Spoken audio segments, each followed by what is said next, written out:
యెషయా గ్రంథము 57వ అధ్యాయము 19వ వచనం చూద్దాం. నేను వారి ప్రవర్తన చూసితిని, వారిని స్వస్థపరిచెదను, వారిని నడిపించెదను. దేవునికి స్తోత్రం. హల్లెలూయా, హల్లెలూయా. వారిలో దుఃఖించి వారిని వాదార్చెదను, వారికి నేను కృతజ్ఞతాస్తుతి బుద్ధి పుట్టించేదను. దేవునికి స్తోత్రం. హల్లెలూయా. యెషయా గ్రంథము 57వ అధ్యాయము 18వ వచనం. అవునా కదండి?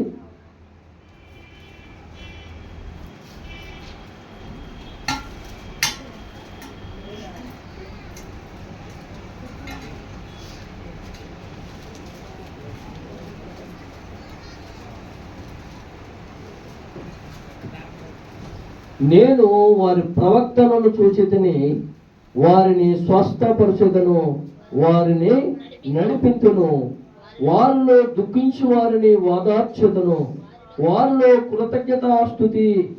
కృతజ్ఞతాబుద్ధి పుట్టించెదను. దూరస్థులను సమీపస్థులకు సమాధానము చెప్పి నేనే వారిని స్వస్థపరిచెదనని యెహోవా సెలవిచ్చుచున్నాడు. దేవునికి స్తోత్రం. హల్లెలూయా, హల్లెలూయా. ప్రియమైన దేవుని సంగమా, ప్రభువు యేసుక్రీస్తు వారు ఆయన పరలోకము నుంచి భూమి మీదకి దిగి వచ్చి 33.5 సంవత్సరాలు జీవించాడు. ఈ 3.5 సంవత్సరాలు తన సేవా పరిచర్యను ఈ ప్రపంచమంతా కూడా అనేక మందికి తన బోధనలు వినిపించాడు. దేవునికి స్తోత్రం. హల్లెలూయా. అనేక మందిని స్వస్థపరిచాడు, అనేక మందికి ధైర్యాన్ని ఇచ్చాడు, అనేక మందిని ఆదరించాడు, అనేక మందిని ప్రేమించాడు, అనేక మంది రోగాల నుంచి స్వస్థత విడుదల చేశాడు. దేవునికి స్తోత్రం. హల్లెలూయా. ఏ విధంగా ఆయన స్వస్థత విడుదల చేశాడంటే, ప్రియమైన దేవుడుగా ఈ 57వ అధ్యాయము 18వ వచనము చూసినట్లయితే, నేను వారి ప్రవక్తలను చూచితిని. ఏమంటున్నాడు? మొదట నేను వారి ప్రవక్తలను నేను చూచితిని. దేవుడు ఏం చేస్తాడో తెలుసా? మొదట మన ప్రవక్తన చూస్తాడు. మన ప్రవక్తన చూస్తాడు. దేవునికి అంతా తెలుసు. అవునా కదండి? మనం అనుకుంటాం నన్ను ఎవరు చూడడం లేదు కదా అనుకుంటాం. కానీ చూసేవాడు ఒకడు ఉన్నాడు. ఎవరో? సృష్టికర్త అయిన దేవాది దేవుడు ఒకడు ఉన్నాడు. ఆయన ఎక్కడి నుంచి చూస్తున్నాడు?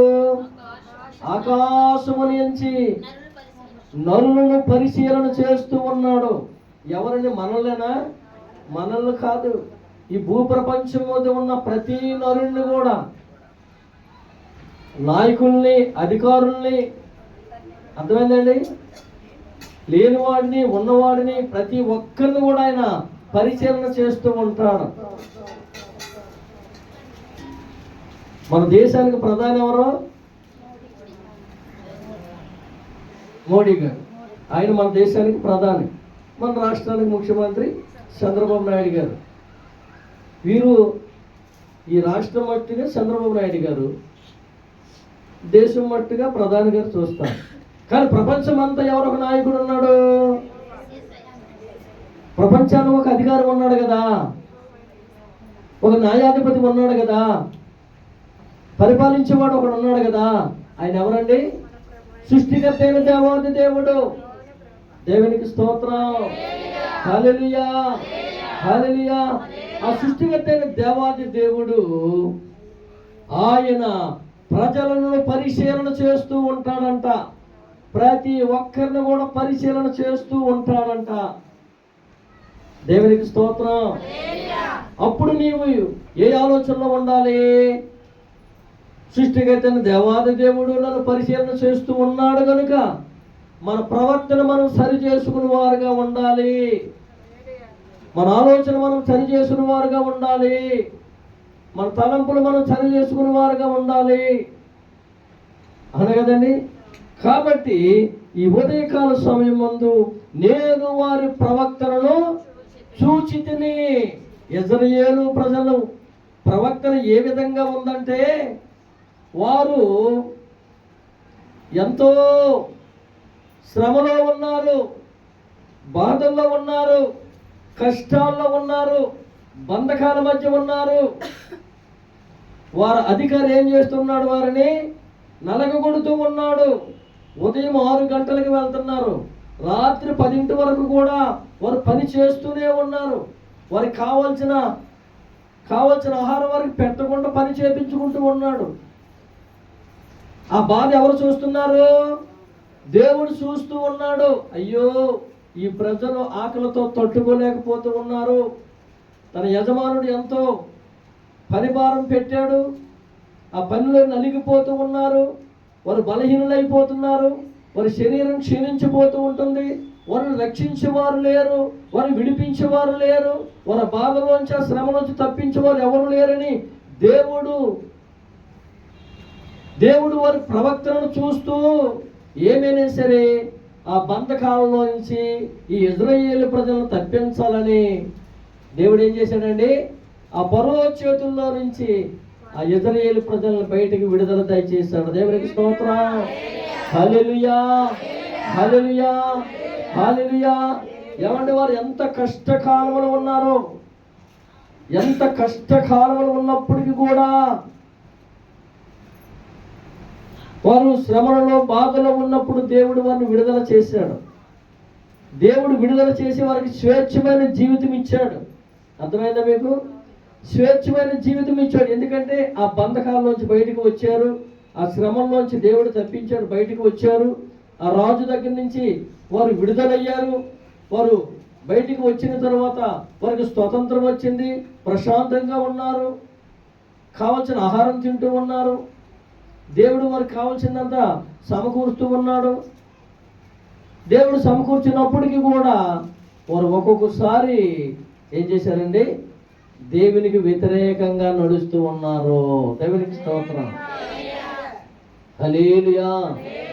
మనము కూడా దేవుడిని అడుగుతూ ఉంటాం. మనకి ఏది కొదువైతుంది? ఆహారం అవ్వచ్చు, నీకు ఏది కొదువైతుంది? ఆహారం అవ్వచ్చు, వస్త్రాలు అవ్వచ్చు, ధనం అవ్వచ్చు, వెండి బంగారాలు అవ్వచ్చు, గృహం అవ్వచ్చు, కావాల్సిన వ్యాపారం అవ్వచ్చు, ఉద్యోగం అవ్వచ్చు. దేవుడిని అడిగినప్పుడు దేవుడు నీకు ఇస్తాడు కదా. ఉద్యోగం లేదని మహేష్ ఉద్యోగం కొరకు ప్రయత్నం చేశాడు, దేవుడు ఉద్యోగం ఇచ్చాడు. ప్రార్థన చేశాడు, దేవుడు ఉద్యోగం ఇచ్చాడు. ఉద్యోగం ఇచ్చిన తరువాత 1 సంవత్సరం వచ్చాడు దేవుడు మందిరంకి. ఎందుకో తెలుసా? ఉద్యోగం వచ్చింది, ఒక 70,000 రూపాయలు జీతం. అవునా కదండి? గవర్నమెంట్ జాబ్, నెల వచ్చేసరికి జీతం పడుతుంది అకౌంట్లో. ఇక దేవుడు అవసరం లేదు, ఉద్యోగం వచ్చేసిందిగా. అలాగే ఇజ్రాయేలు ప్రజలు కూడా అదే విధంగా అశ్రద్ధగా ఉండేవారు. దేవుడు అంటే, దేవుడు నీకు ఇచ్చిన తరువాత ఏమిచ్చాడు? నీకు ఉద్యోగం అవని, వ్యాపారం అవని, ఆరోగ్యం అవని, నీ కుటుంబ విషయంలో అవని, ఏ విషయంలో కూడా దేవుడు నీకు ఇచ్చిన దాన్ని నువ్వు సమృద్ధిగా చేసుకొని దేవునికి సమయం ఇవ్వాలి. దేవునికి స్తోత్రం. అందుకే ఈ 18వ వచనంలో అంటున్నాడు, నేను వారి ప్రవక్తలను చూసితిని. ఆయన నీకు ఇవ్వాలి అంటే మొదట నిన్నేం చేస్తున్నాడు? ఆయన నీ ప్రవక్తను చూస్తాడు, నీ హృదయాన్ని చూస్తాడు, నీ అంతరంగమును చూస్తాడు, నీ ఆలోచన చూస్తాడు, నీ తలంపులు చూస్తాడు. నీలో ఉన్న ఆ ప్రార్థన విధానము, నీలో ఉన్న భక్తి విధానము, ప్రతిదీ ఆయన పరిశీలన చేస్తూ ఉంటాడు. దానిని బట్టి నీకు ఏమొస్తూ ఉంటుంది? ఇంక్రిమెంట్ పెరుగుతూ ఉంటుంది. ఇంక్రిమెంట్. దేవునికి స్తోత్రం. హల్లెలూయా, హల్లెలూయా, హల్లెలూయా. కాబట్టి ప్రియమైన జన్మలరా, ఆయన మన ప్రవక్తను చూసే దేవుడు. అందుకని పరిశుద్ధాత్మ దేవుడు అంటున్నాడు, ఇదిగో నీవు నా సన్నిధికి వచ్చినప్పుడు, నీవు దేవుని సన్నిధిలో నీవు తీర్మానం తీసుకుని ఉన్నావే, రక్షణ తీసుకున్న తర్వాత ఆ తీర్మానం ప్రకారం నీవు దేవుని సన్నిధిలో ముందుగా నడిచేవాడిగా ఉండాలి, దేవుని సంతోషపరిచిన వాడిగా ఉండాలి, దేవునికి దీవెనకరంగా ఉండాలి. దేవునికి స్తోత్రం. హల్లెలూయా. ఆయన నీ ప్రవక్తను చూసంట వారిని స్వస్థపరిచెదను, వారిని నడిపించెదను. ఇప్పుడు 2025వ సంవత్సరము దేవుడు మనల్ని పరిశీలన చేశాడు, మంచి ఆరోగ్యం ఇచ్చాడు, కావలసిన ఆహారం ఇచ్చాడు, సమృద్ధినిచ్చాడు, సంతోషం ఇచ్చాడు. ఇక డిసెంబర్ నెల పూర్తయిపోతూ ఉంటుంది, నూతన సంవత్సరంలోకి వెళుతూ ఉన్నాము. ఒకసారి దేవుడు మళ్ళీ మనల్ని పరిశీలన చేస్తూ ఉంటాడు 2026లో కూడా. దేవునికి స్తోత్రం. హల్లెలూయా, హల్లెలూయా. సంవత్సరం గతించిపోయిందని నువ్వు ఆలోచన పడకుండా, ప్రతి సంవత్సరం నీవు దేవుడు ఆయన కనుదృష్టి మన మీద ఉంటుంది, ఆయన మన ప్రవక్తల మీద ఉంటుంది, మన ఆలోచన మీద ఉంటుందని నువ్వు గ్రహించి, నువ్వు దేవుని యందు భయం కలిగి, భక్తి కలిగి దేవుని సన్నిధికి వచ్చినప్పుడు, నువ్వు మెలకువ కలిగి దేవునికి వచ్చిన సమయం ఇస్తే, ఆయన నిన్ను పరిచరణ చేస్తున్న దేవుడు నీకు కావాల్సిందంతా కూడా సమృద్ధిగా, సంతోషంగా, దీవెనకరంగా, ఆరోగ్య విషయంలో కూడా దేవుడు నిన్ను నడిపించగల సమర్థుడై ఉన్నాడు. దేవునికి స్తోత్రం. హల్లెలూయా, హల్లెలూయా, హల్లెలూయా. కాబట్టి ఈ ఉదయకాల సమయం ముందు ప్రియమైన దేవుని బిడ్డలారా, ఆయన నీకే బలహీనత ఉన్నా ఆ బలహీనతను తీసివేయగలడు. ఏ సమస్య ఉన్నా, ఏ ఆర్థిక పరిస్థితులు ఉన్నా యేసు నామములో వాటన్నిటిని కూడా తొలగించగల సమర్థుడై ఉన్నాడు. దేవునికి స్తోత్రం. హల్లెలూయా, హల్లెలూయా. యోహాను సువార్త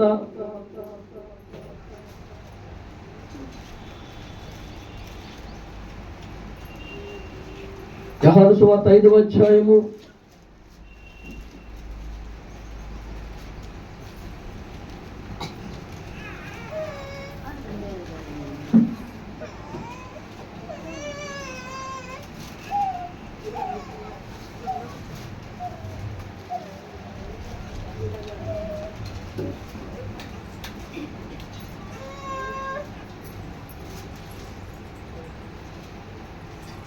యోహాను సువార్త 5వ అధ్యాయం 1 నుంచి 10 వచనాలు చదువుకుందాం. అటు తరువాత యూదుల పండగ ఒకటి వచ్చెను గనుక యేసు యెరూషలేమునకు వెళ్ళెను. యెరూషలేములో గొర్రెల ద్వారము దగ్గర హెబ్రీ భాషలో బెతెస్దా అనబడిన ఒక కోనేరు కలదు. దానికి 5 మండపములు కలవు. ఆయా సమయములకు దేవదూత కోనేరులో దిగి నీళ్లు కదిలించగలదు. నీవు కదిలింపబడిన పిమ్మట మొదట ఎవట దిగులో వాడు ఎట్టు వ్యాధి గలవాడైనను బాగుపడును గనుక ఆ మండపములో రోగులు, గుడ్డువారు, కుంటువారు, కాలు చేతులు గలవారు గుంపులు గుంపులుగా పడి ఉండరి. అక్కడ 38 ఏళ్ల నుండి వ్యాధి గల ఒక మనుష్యుడు ఉండడు. యేసు వాడు పడి ఉండడు చూసి, వాడు అప్పటికి బహుకాలము ఆ స్థితిలో ఉన్నాడని ఎరిగి, స్వస్థపడగోరుచున్నావా అని వారిని అడగగా, ఆ రోగయ్యా, నీళ్లు కదిలింపబడినప్పుడు నన్ను కోనేటిలోకి దించుటకు నాకు ఎవడను లేడు గనుక నేను వచ్చినంతలో మరి ఒకడు నాకంటే ముందుగా దిగినని ఆయనకు ఉత్తరం ఇచ్చాను. దేవునికి స్తోత్రం. హల్లెలూయా, హల్లెలూయా.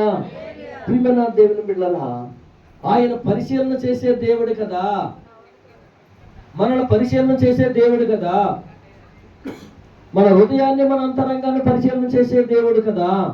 ఈ బెతెస్దా కోనేరు దగ్గర ఒక రోగి 38 సంవత్సరాల నుంచి అక్కడ పడి ఉన్నాడు. ఎక్కడ? బెతెస్దా కోనేరు దగ్గర 38 సంవత్సరాల నుంచి ఒక రోగి పడి ఉన్నాడు. 38 సంవత్సరాలు ఉన్న ఆ రోగి తన హృదయాన్ని, తన అంతరంగమును, తన మనసును ఎరిగిన దేవుడు ఆ బెతెస్దా కోనేరు దగ్గరకు వచ్చాడు. దేవునికి స్తోత్రం. హల్లెలూయా. ఆ మనుషుడు ఒక్కడే కాదు, తనతో పాటు అనేక మంది ఆ కోనేరు చుట్టూ ఉన్నారు. వారి హృదయాలు ఏ విధంగా ఉన్నాయో దేవునికి తెలుసు, కానీ పరిశుద్ధాత్మ దేవుడు ఈ ఒక్కడి హృదయాన్ని గుర్తెరిగాడు. ఈ మనసును గుర్తెరిగిన దేవుడు ఆయన దగ్గరకు వచ్చాడు. దేవునికి స్తోత్రం. హల్లెలూయా. ఆయన దగ్గరకు వచ్చి అంటున్నాడు, నీవు స్వస్థపడగోరుచున్నావా అని ఒక మాట అన్నాడు అంతే. దేవునికి స్తోత్రం. ఎందుకు వచ్చి అన్నాడు ఆ మాట? ఎందుకు వచ్చి అన్నాడు ఆ మాట?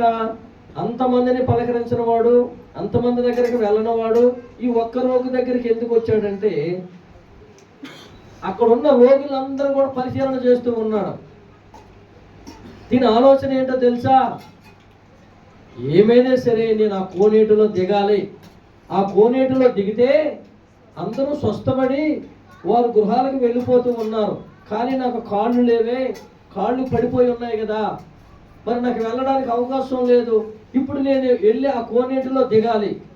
ఆ కోనేటిలో దిగాలంటే ఎవరు కావాలి? ఎవరికి సహాయం కావాలి? ఎందుకో తెలుసా? ఈ కాళ్ళు లేని వాడిని తీసుకొని వెళ్ళి ఆ కోనేటిలో దింపితే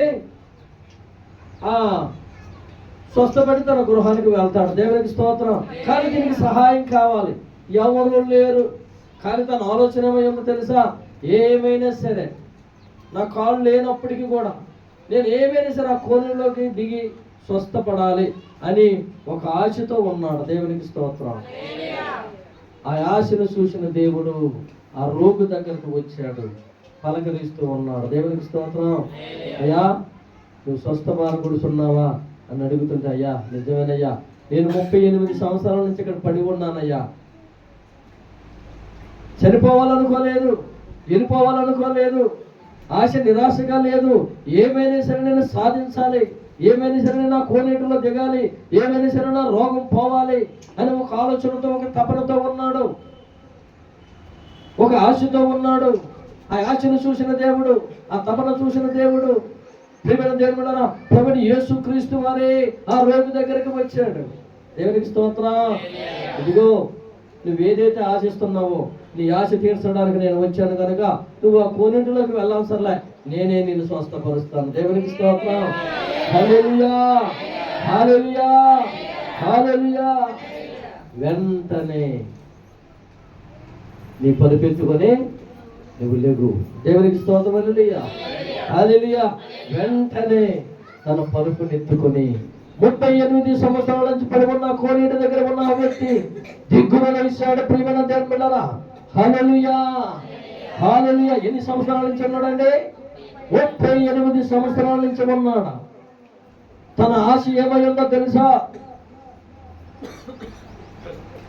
ఏమైనా సరే నాకు ఆరోగ్యం రావాలి, ఏమైనా నేను కోనేటిలో దిగాలి, ఆ కోనేటిలో దిగి నేను స్వస్థపరచబడాలి, ఇదిగో నేను నా కుటుంబం దగ్గరికి వెళ్ళాలి, నా గ్రామంలోకి వెళ్ళాలి, నా పట్టణంలోకి వెళ్ళాలి, నేను సాక్షిగా ఉండాలని ఒక ఆశతో, ఒక తపనతో ఉన్నాడు. ప్రియమైన దేవుడా, ఆ 38 సంవత్సరాలు నిజంగా ఎన్ని వర్షాలు కురిసాయి, ఎంత మంచు కురిసింది, ఇంత ఎండ కాసింది, కానీ వాటిని ఓర్చుకొని ఓపిక కలిగి సహనముతో ఆ కోనేటి దగ్గర ఆ ఎండలో పడి ఉన్నాడు.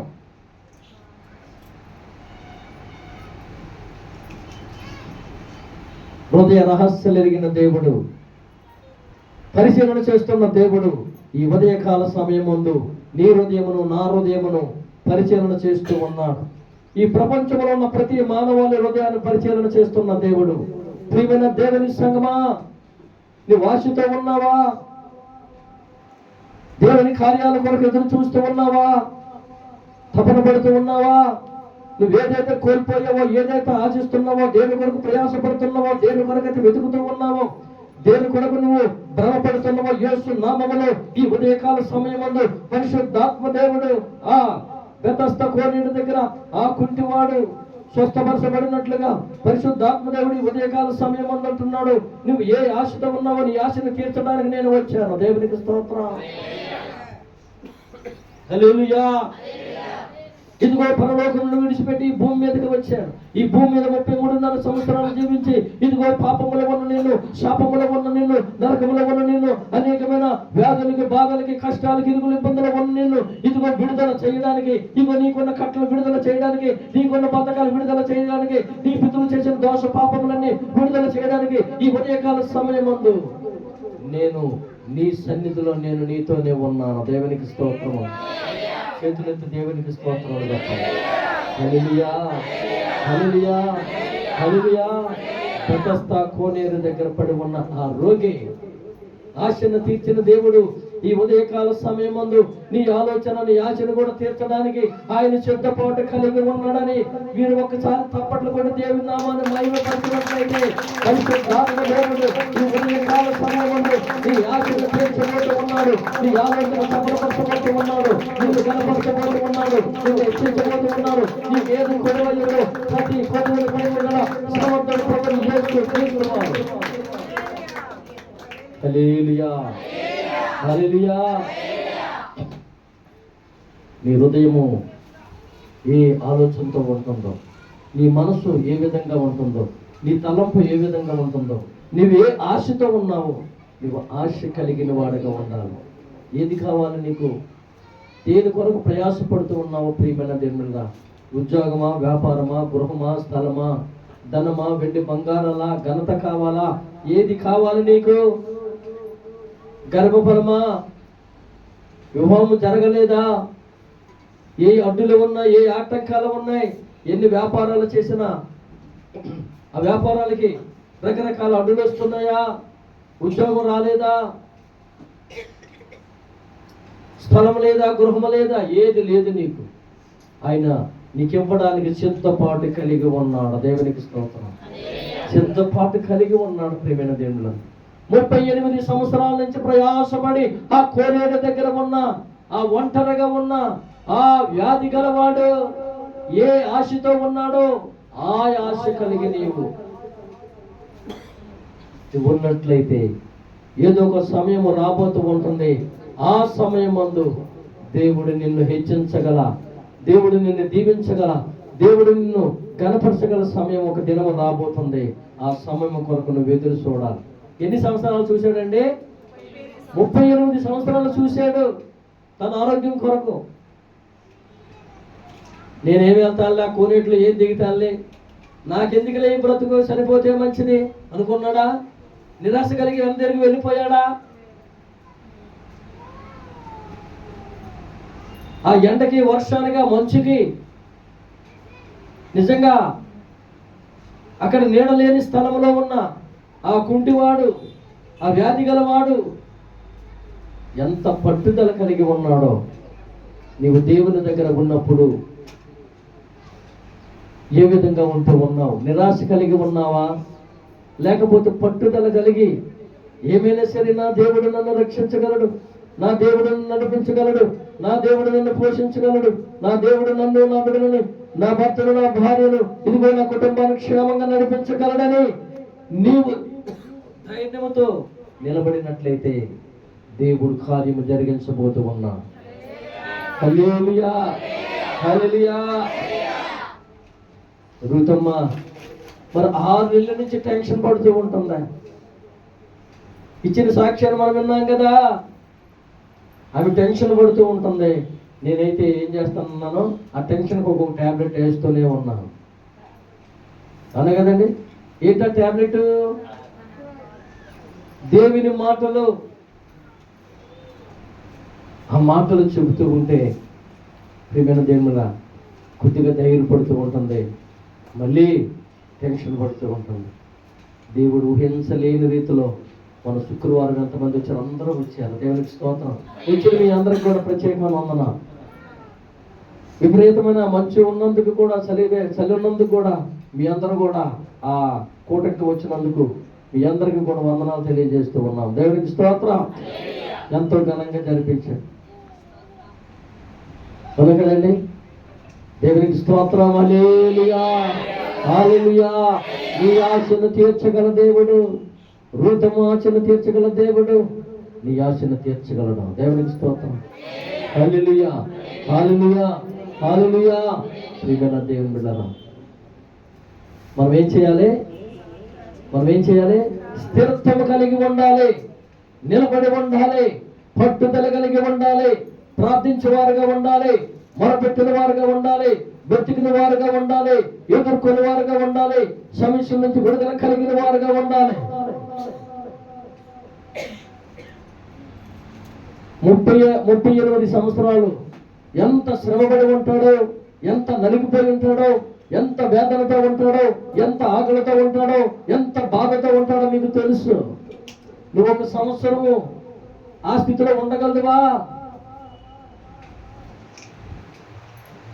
యాసీకాలం రేగుల చెట్టు, విపరీతమైన వేడిని, ప్రార్థనకు రాని స్థితిలో ఎంతమంది ఉన్నారు? అవునా కదండి. పైనుంచి వేడి వస్తూ ఉంటుంది. 1 గంట సేపు కూర్చోలేవు, 2 గంటల సేపు కూర్చోలేవు. మరి ఈ సమయానికే నువ్వు నిర్లక్ష్యమైపోతే, నీరు గారిపోతే, సృష్టికర్తైన దేవాది దేవుడు నిన్ను పరిశీలన చేస్తూ ఉన్నాడు కదా. దేవునికి స్తోత్రం. హల్లెలూయా, హల్లెలూయా. వేడికి తట్టుకోవాలి, చలికి తట్టుకోవాలి, బాధలకి తట్టుకోవాలి, రోగాలకి తట్టుకోవాలి, శ్రమలకి తట్టుకోవాలి. ప్రతి వాటికి, ప్రతి సమస్యని వారుగా ఉండాలి.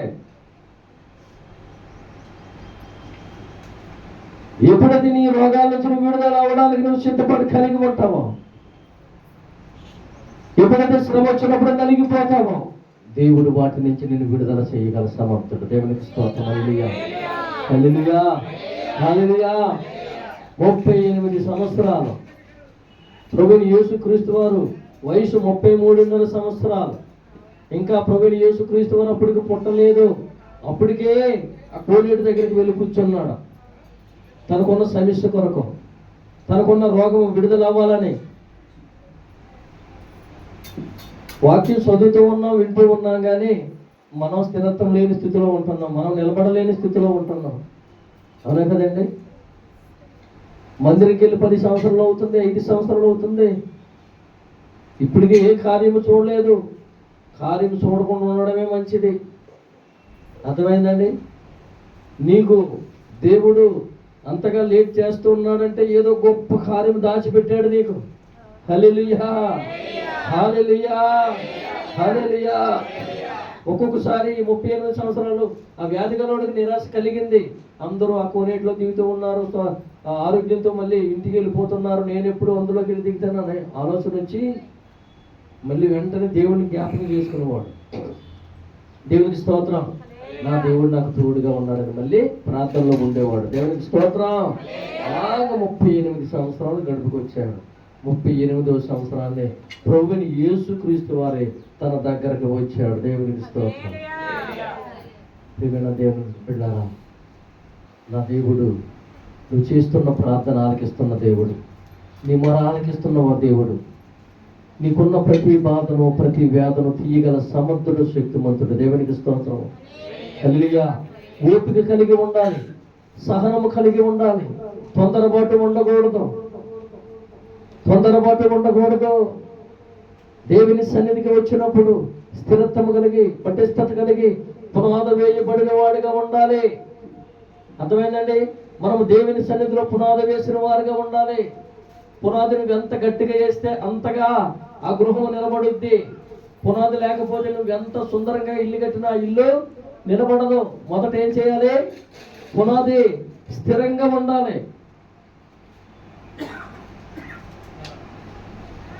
పునాది స్థిరంగా ఉండాలి. ఆ పునాది ఎంత దిటంగా ఉంటుందో అప్పుడు ఆ గృహము నిలబడుద్ది. బండ మీద కట్టిన ఇల్లు నిలబడింది, ఇసుక మీద కట్టిన ఇల్లు పడిపోయింది.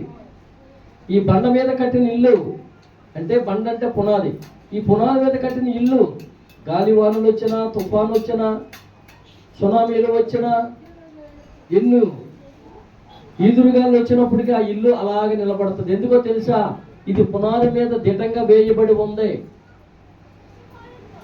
ఇసుక మీద కట్టారు. ఇసుక మీద కట్టింది ఏమైందండి?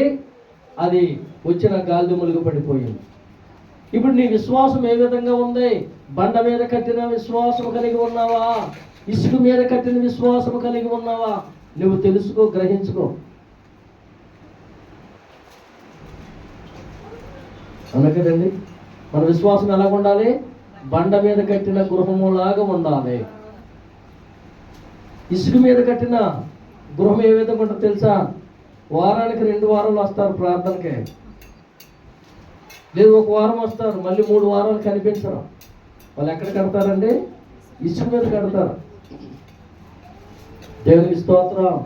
బండ మీద కట్టిన వారు నెలకి 4 వారాలు దేవుని సన్నిధికి వస్తారు, ఉపవాస ప్రార్థన చేస్తారు, దేవుని సన్నిధిలో గడుపుతారు, దేవుని సన్నిధిలో మొరపెడతారు, కన్నీరు కారుస్తూ ఉంటారు, అంగలారుస్తూ ఉంటారు, దేవుని పాదాల ఎదుట మొరపెడుతూ ఉంటారు. దేవునికి స్తోత్రం. వారి అంతరంగం ఎక్కడుందండి? బండ మీద కట్టుబడి ఉంది. స్థిరత్వం కలిగి ఉన్నారు, దేవుని మీద ఆధారపడి ఉన్నారు. లోకం వైపు చూడలేదు, స్నేహితుల వైపు చూడలేదు, బంధువుల వైపు చూడలేదు, అధికారుల వైపు చూడలేదు. ఎవరి మీద ఆధారపడ్డారండి? దేవుని మీద ఆధారపడి ఉన్నారు. దేవునికి స్తోత్రం. హల్లెలూయా, హల్లెలూయా. కాబట్టి ప్రియమైన దేవునిరా, మన విశ్వాసము బండ మీద కట్టబడిన విశ్వాసంగా ఉండాలి. విశ్వాసం కోల్పోకూడదు. ప్రియమైన దేవుని సంగమా, దృఢంగా ఉండి ప్రార్థించు, కన్నీరు కార్చి అంగలార్చు. దేవుడు కార్యం చేయబోతూ ఉన్నాడు. గత 3 రోజులు 6:30కే వచ్చేసి ఇది ప్రార్థన తనకు అవసరం. ఎందుకు అవసరం? ఇంటికాడ ప్రార్థన జరగాలి, ఏ ఆటంకాలు రాకుండా. అందుకని 6:30కి వచ్చింది. రేపుడు కానీ వస్తుందంటారా? చెప్పండి. అవసరం తీరిపోయింది, ఇంకేమైనా ఎందుకు ప్రార్థన?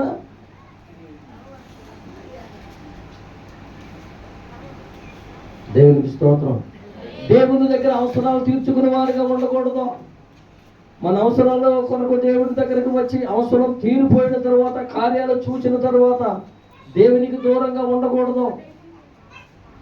365 దినాలు కూడా దేవునితో సహవాసం చేయాలి. 52 వారాల దేవునితో సహవాసం చేయాలి.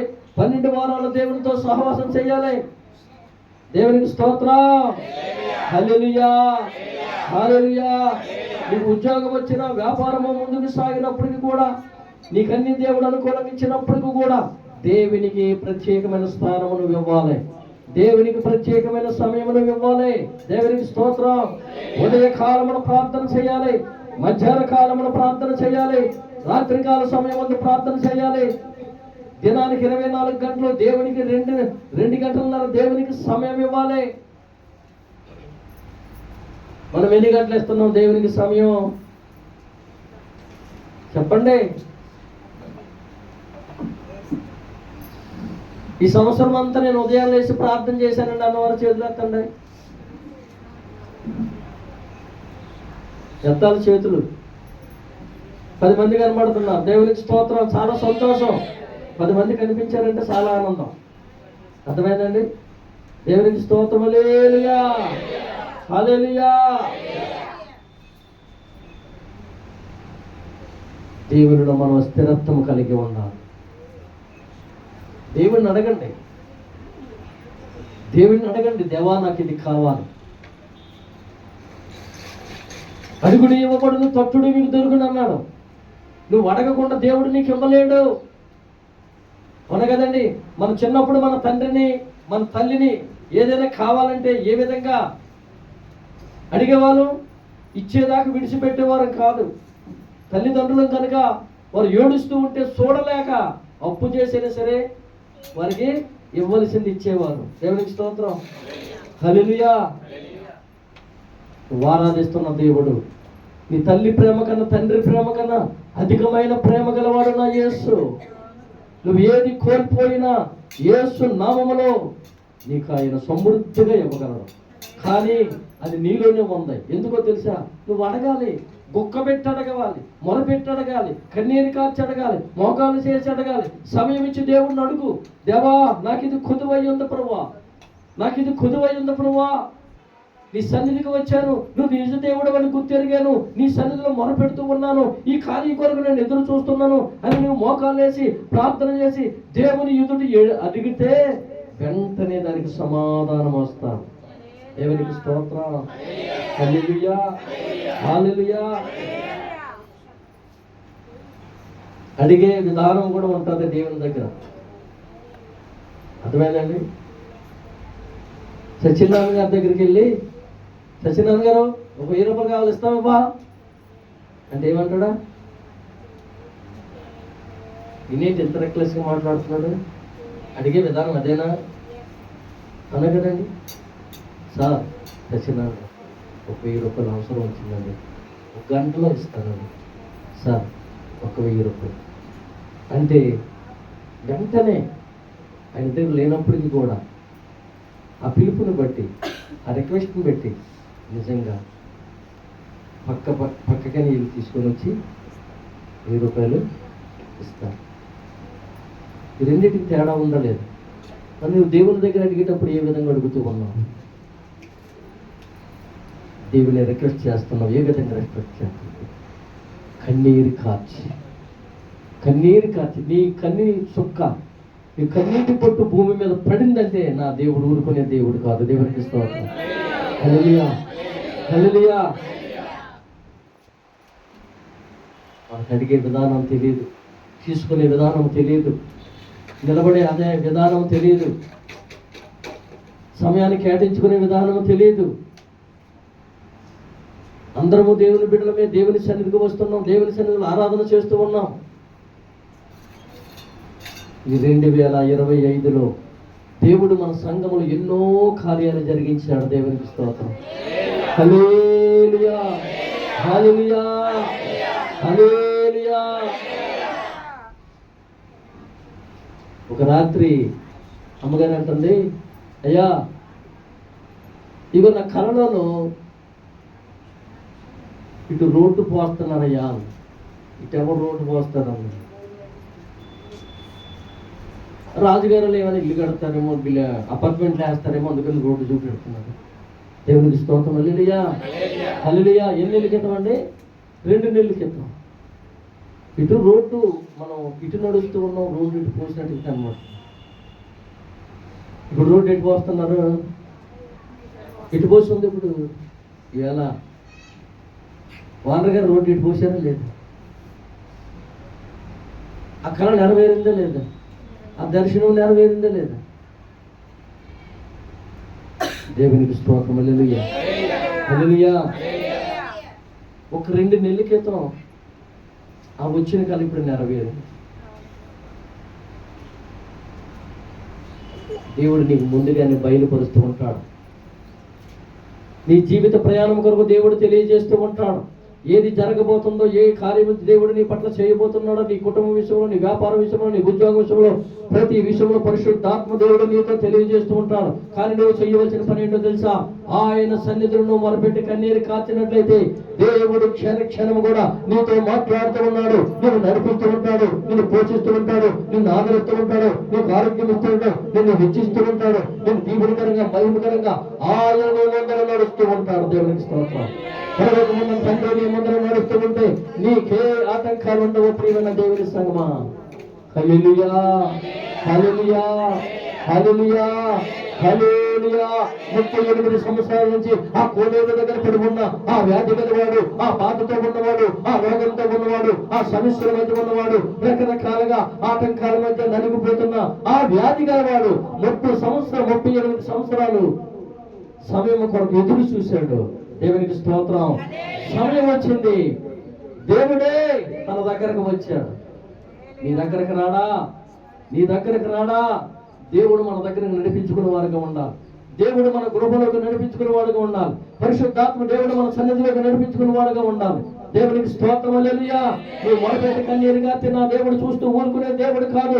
ఆయన పరుగున నీ గృహంలోకి ఆయన ప్రవేశించబోతూ ఉన్నాడు, నీ వ్యాపార స్థలంలోకి ఆయన ప్రవేశించబోతున్నాడు, నీ మందిరంలోకి ఆయన ప్రవేశించబోతున్నాడు, నీ గ్రామంలోకి ఆయన ప్రవేశించబోతున్నాడు, నీ పట్టణంలోకి ఆయన ప్రవేశించబోతున్నాడు. కానీ నీ విధానం చూస్తూ ఉంటాడు.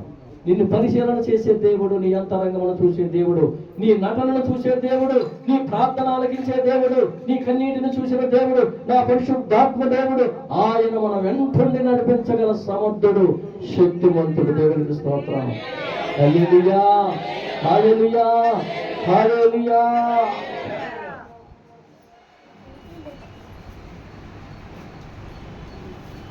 యేసయ్య అంటే ఆశామాషి దేవుడు కాదు. అర్థమైందండి? మాట ఇచ్చాడంటే మాట తప్పే దేవుడు కాదు, మడవ తిప్పే దేవుడు కాదండి. ఆయన లేఖనాలు తెలియజేస్తూ ఉన్నాయి. దేవునికి స్తోత్రం. అన్నాను చూసినట్లయితే ప్రేమైన దేవుడరా, గర్భఫలము లేన ఆ అన్న ఎంతో మంది ఆ గ్రామములు పట్టణములు అన్నాను ఏలన చేస్తూ ఉన్నారు. గుడ్డుమూతురాలా, నువ్వు మాకు ఎదురవుతూ ఉన్నావు, మాకు ఈ కార్యాలు జరగవు అని ఆమె ముఖం మీదే అన్నాను తిడుతూ ఉండేవారు, దూచిస్తూ ఉండేవారు. ఎంతో కుమిలిపోతూ ఉండేది. అయ్యా నాకు గర్భఫలము లేదు. వివాహం జరిగి 30 సంవత్సరాలు అవుతున్నప్పటికీ నాకు గర్భఫలము లేదు. ఏంటి నాకు ఈ బాధ, ఏంటి నాకు ఈ శ్రమ, ఎన్నాళ్ళు నేను మొరపెట్టను, ఎన్నాళ్ళు నేను కన్నీరు కార్చను. నా గర్భమున ఒక బిడ్డనిచ్చినట్లయితే ఆ బిడ్డను నీ సన్నిధికి పరిచర్కి నేను అప్పు చెప్తాను. దేవునికి స్తోత్రం. ఒక్క తీర్మానం తీసుకోండి అంతే. దేవునికి స్తోత్రం. హల్లెలూయా, హల్లెలూయా, ఉపవాస ప్రార్థన కూర్చోయింది. 3 దినాలు కన్నీరు కార్చే ప్రార్థన చేసింది. ఆ నెలలోనే సమూయేలు అన్న గర్భములో శిశువుగా ఉద్యోగం చేశాడు. దేవునికి స్తోత్రం. హల్లెలూయా, హల్లెలూయా. ఏ మాట అయితే దేవునికి ఇచ్చిందో, గర్భఫలము లేనప్పుడు ఏ మాట ఇచ్చిందండి? అయ్యా, నా గర్భంలో ఒక బిడ్డను నువ్వు ఇచ్చినట్లయితే ఆ బిడ్డని నీ సన్నిధికి నేను అర్పిస్తాను అంది. దేవుడు గర్భఫలం ఇచ్చాడు. వెంటనే ఆ బిడ్డను తీసుకెళ్లి ఏలియాకు అప్పచెప్పింది. ఎందుకో తెలుసా? ఇదిగో దేవుడు నాకు గర్భఫలం ఇస్తే నేను దేవుని సన్నిధి కానుకగా ఇస్తానన్నాను. ఇదిగో నా బిడ్డని దేవుని సన్నిధికి అప్పచెప్తూ ఉన్నాను. దేవునికి స్తోత్రం. మాట తప్పలేదు అన్న. ఏ మాట అయితే దేవుని దగ్గర వాగ్దానం తీసుకుందో, ఏ మాట అయితే ఇచ్చిందో ఆ మాట ప్రకారం తన బిడ్డను దేవుని సన్నిధికి ఇచ్చింది. దేవునికి స్తోత్రం. హల్లెలూయా, హల్లెలూయా. మనమైతే అదే మాట మీద నిలబడతామా? చెప్పండి. ఉద్యోగం రాగానే ఫస్ట్ జీతం దేవుని సన్నిధికి ఇస్తానండి అంటాం. అవునా కదండి? జీతం ఎంత? 50,000 అన్నా కదా. ఉద్యోగం వచ్చింది, దేవుడు ఇచ్చాడు. అప్పుడు ఫస్ట్ జీతం ఏం చేయాలి? దేవునికి ఇవ్వాలి. ఎందుకు? మాట ఇచ్చావు కదా. ఆ 50,000 తెచ్చి ఇవ్వాలంటే ఎంత బాధ వేస్తుందో. మొదటి జీతం ఒక 10 మనం తీసుకోవాలి, ఒక 40 ఇవ్వాలి దేవునికి అన్న ఆలోచనలోకి వెళ్ళిపోతాం. దేవుడు మనం పరిశీలన చేస్తూ ఉంటాడు కదండి మన హృదయాన్ని. అవునా కదా? ఇంతకుముందు నీ హృదయం ఏమైపోయింది? మొదట ఉన్న స్టడీ ఇప్పుడు లేదు. అవును కదా? మనము దేవుని దగ్గర నమ్మకము కలిగిన వారుగా ఉండాలి, విశ్వాసము కలిగిన వారుగా ఉండాలి. దేవుడు మనం పరిశీలన చేసేటప్పుడు నిజంగా మనము దేవునికి యథార్థత కలిగిన వాడుగా ఉండాలి, నమ్మకమైన వాడుగా దేవుని దృష్టిలో కనబడుతూ ఉండాలి. దేవునికి స్తోత్రం. హల్లెలూయా, హల్లెలూయా, హల్లెలూయా.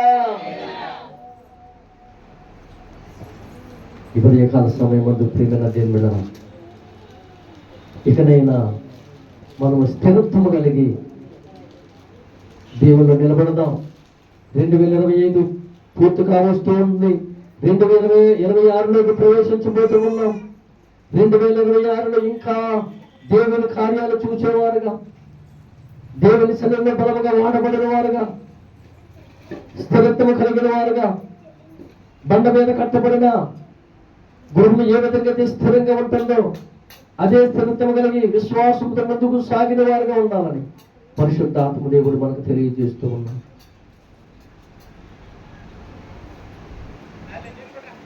దేవుడు ఒకసారి ఏం చేస్తూ ఉంటాడో తెలుసా? మనకి గాలికి ఎగరపోస్తూ ఉంటారా? ధాన్యం ఎగరపోస్తూ ఉంటారండి. అదే కదా. ఆ గాలికి ఎగరపోసేటప్పుడు మంచి గింజలు ఎక్కడ పడతాయి? సరిగ్గా పడవలసిన చోట పడతాయి. ఈ పొట్టు ఎక్కడికి వెళ్ళిపోతుంటుంది? గాలికి వెళ్ళిపోతూ ఉంటుంది. దేవునికి స్తోత్రం. ఒక్కొక్కసారి మనం అలాగే ఎగరపోస్తూ ఉంటాడు దేవుడు. ఆ పొట్టు వెళ్ళి కొట్టుకుపోయిన వారు కొట్టుకుపోతూ ఉంటారు. గట్టి గింజలు ఏం చేస్తాయి? స్థిరంగా నిలబడతాయి. దేవునికి స్తోత్రం. ఇప్పుడు మనం ఎలాగ ఉండాలి? గట్టి గింజల్లాగా దేవుని సన్నిధిలో ఉండాలి. పొట్టులాగా మనం దేవుని సన్నిధిలో నిలబడకూడదు. పొట్టిలాగా మనం దేవుని సన్నిధిలో ఉండకూడదు. దేనికి పనికిరాదు మనం. ఇప్పుడు 2 గంటలు దేవుని సన్నిధిలో ఉన్నాం. మనం పొట్టిని పోలి ఉన్నాం అనుకోండి, దేవునికి మన వల్ల ఎటువంటి ఉపయోగం లేదు. అదే గట్టి గింజల మాదిరిగా ఉన్నాం అనుకోండి, దేవుడు సంతోషపడుతూ ఉంటాడు. దేవునికి స్తోత్రం. దేవుడు ఆనందిస్తూ ఉంటాడు. దేవుడు మనల్ని గణపరుస్తూ ఉంటాడు. దేవుని దీవెన మన మీద కుమరించబడుతూ ఉంటుంది. దేవునికి స్తోత్రం. దేవుని సన్నిధిలో నీవు దేవునికి ఉపయోగపడేటట్లు దేవునికి స్తోత్రం. హల్లెలూయా. నీ చేయవలసిన పని దేవుని పరిచర్యను నువ్వు చెయ్యాలి. దేవునికి స్తోత్రం.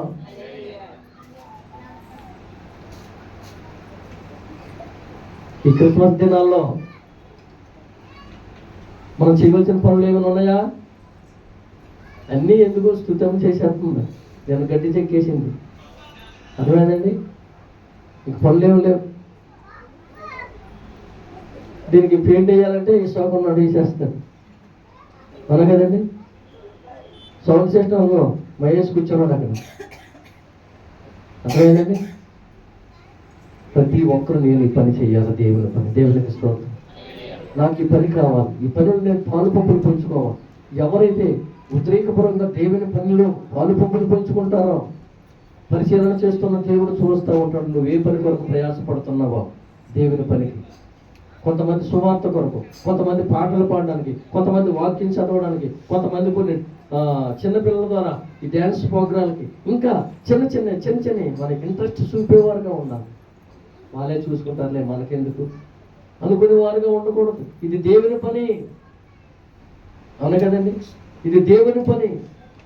నేను అటువంటి వ్యాపారాన్ని విడిచిపెట్టి వచ్చేసాను ఇక్కడ. దేవుడు ఆయన పోషించగల దేవుడు, ఆయన మనకి ఇవ్వాల్సిన జీతం ఇస్తాడు. ఏదో ఒక రూపాన సమయాన్ని దేవుడు మనకి ఇస్తాడు. నువ్వు కూడా అదే విధంగా దేవుని పని చేసినట్లయితే, దేవుని పనిలో పాలుపంపులు పంచుకున్నట్లయితే దేవుడు నిన్ను నీ కుటుంబాన్ని పోషించగలడు. ఆయన సమర్థుడు, శక్తిమంతుడు అయిన దేవునికి అసాధ్యమైనది ఏదైనా ఉందండి? నాకు సాధ్యమే కానీ అసాధ్యమైనది ఏదియో లేదన్నాడు. ఈ ప్రపంచంలో రాజుని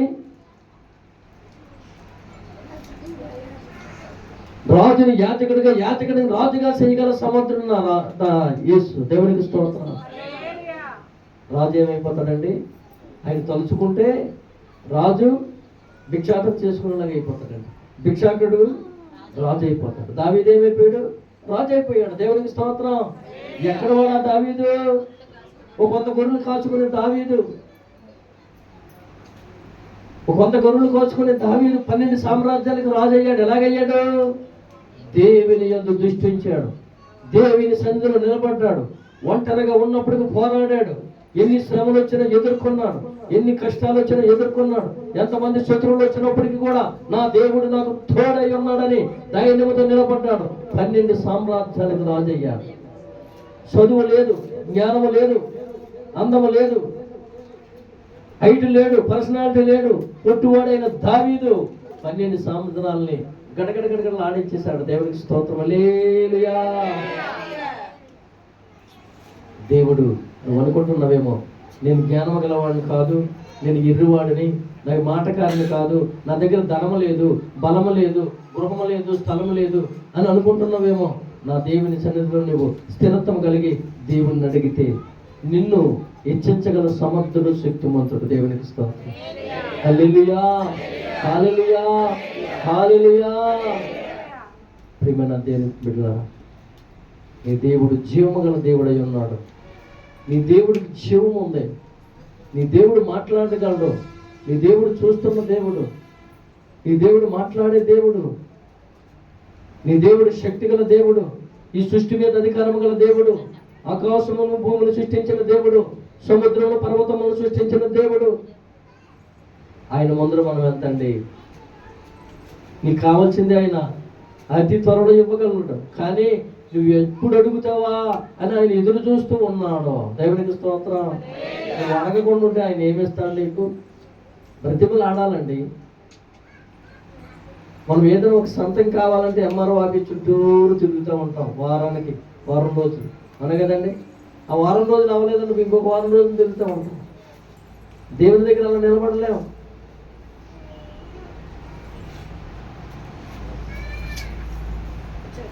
దేవుని దగ్గర నిలబడే స్థితిలో మనం ఉండాలి. దేవునికి స్తోత్రం. హల్లెలూయా. పరిశుద్ధాత్మ దేవుడి ఉదయకాల సమయము ఆయన హృదయ రహస్యాలు ఎరిగిన దేవుడు. ప్రియమైన దేవుడు, ఆయన అంతరంగం ఎరిగిన దేవుడు. ఈ ఉదయకాల సమయమందు ఆయన నీ వైపు చూస్తూ ఉన్నాడు, నిన్ను పరిచయం చేస్తూ ఉన్నాడు. నీ స్థితిగతులు ఏంటో నీకు తెలుసు, నీ బ్రతుకేంటో, నీకు కావలసిందేమో ఏందో పరిశుద్ధాత్మ దేవుడి ఉదయకాల సమయమందు ప్రతి ఒక్కరిని పరిచయం చేస్తూ ఉన్నాడు. నీకేది కొదువయ్యిందో ఆ కొదువు తీర్చగల సమర్థుడు నా తండ్రి. దేవునికి స్తోత్రం. హల్లెలూయా, హల్లెలూయా. కాబట్టి ఇకనైనా మనము నూతన సంవత్సరంలోకి ప్రవేశించేటప్పుడు, నూతన సంవత్సరంలోకి ప్రవేశించే ముందు ఇకనైనా స్థిరత్వము కలిగి బండ మీద గృహము కట్టినట్లుగా మనము మన విశ్వాసముతో దేవునిలో నిలబడిన వారుగా ఉండాలి. దేవుని కార్యాలు చూసిన వారుగా ఉండాలి. కాబట్టి ఇంతవరకు దేవుడు మనతో మాట్లాడిన ఈ కొద్దిపాటి మాటలు దేవుడు దీవించును గాక. ఆమేన్, ఆమేన్, ఆమేన్.